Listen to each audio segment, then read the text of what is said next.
episode 108. 3 engagement hacks you can use in any session. Welcome to Clinicians Creating Impact, a show for physical therapists, occupational therapists, and speech-language pathologists looking to take the next step in their careers and make a real difference in the lives of their clients. If you're looking to improve the lives of neurodiverse children and families with neurological-based challenges, grow your own business, or simply show up to help clients, this is the show for you. I'm Heather Branscombe, therapist, certified coach, clinical director, and owner of Abilities Neurological Rehabilitation. I have over 25 years experience in both the public and private sectors, and I'm here to help you become the therapist you want to be, supporting people to work towards their dreams and live their best lives. You ready to dive in? Let's go.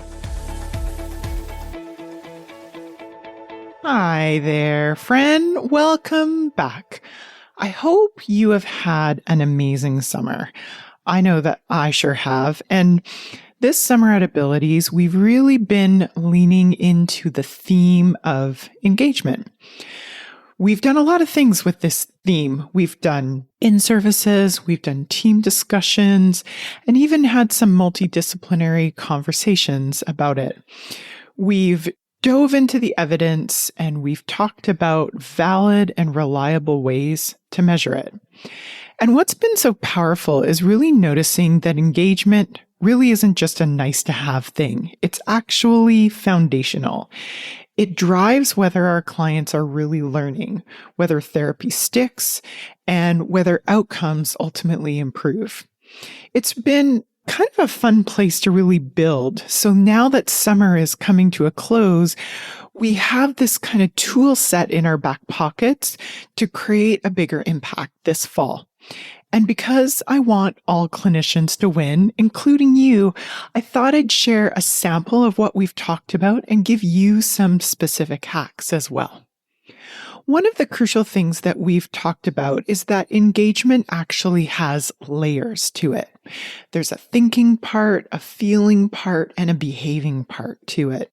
And what we notice is the more that we look at it through that lens, the more practical it actually becomes.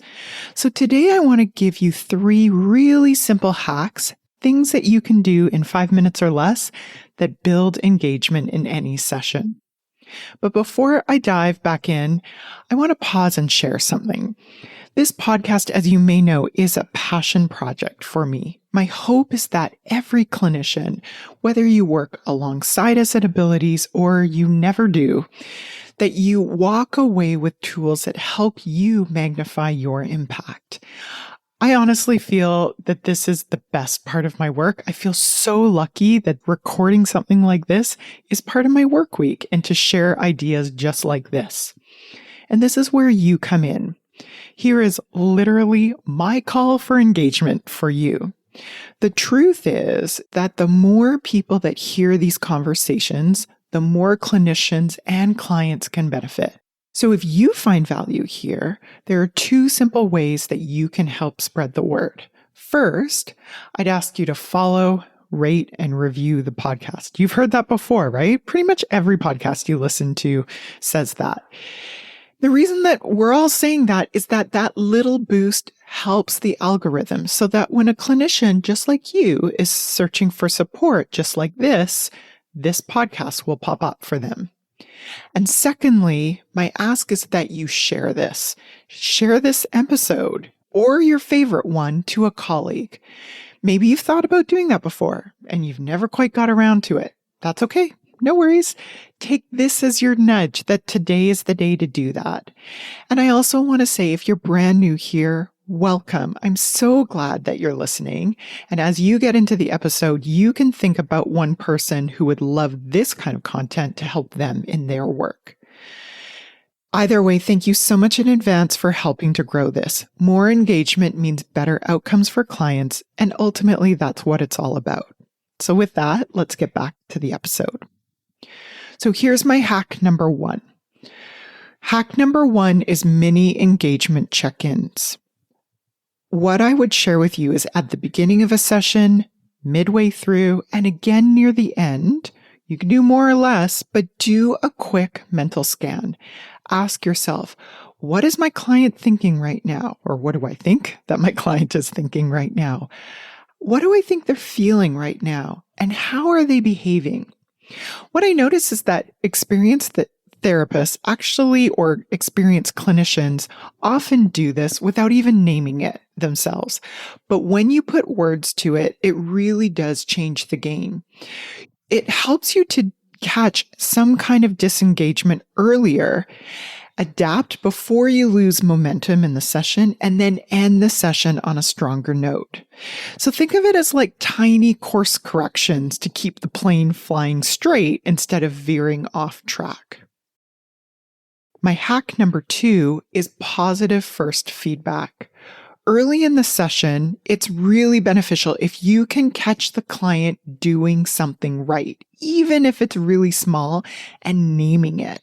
Something like, I like how you started that movement, or I noticed you kept trying even when it was tricky. That quick positive loop hits that feeling side of engagement. It helps the client to feel encouraged, and it also can influence their thinking to shift to something like, I can do this, which then can help them to follow up with behavior that follows more effort. Something like that one sentence early on can really change the energy for the entire session. Hack number 3 is for yourself. There's an opportunity for a therapist's self-check. And here's the part that we sometimes forget. Engagement isn't just about the client. It's actually about us too. It's about the connection. So if you're feeling rushed, frustrated, or distracted, I guarantee you the client picks up on that instantly. Here's an opportunity to give yourself permission to pause. Notice what you're thinking, what you're feeling, and what you're doing in the moment.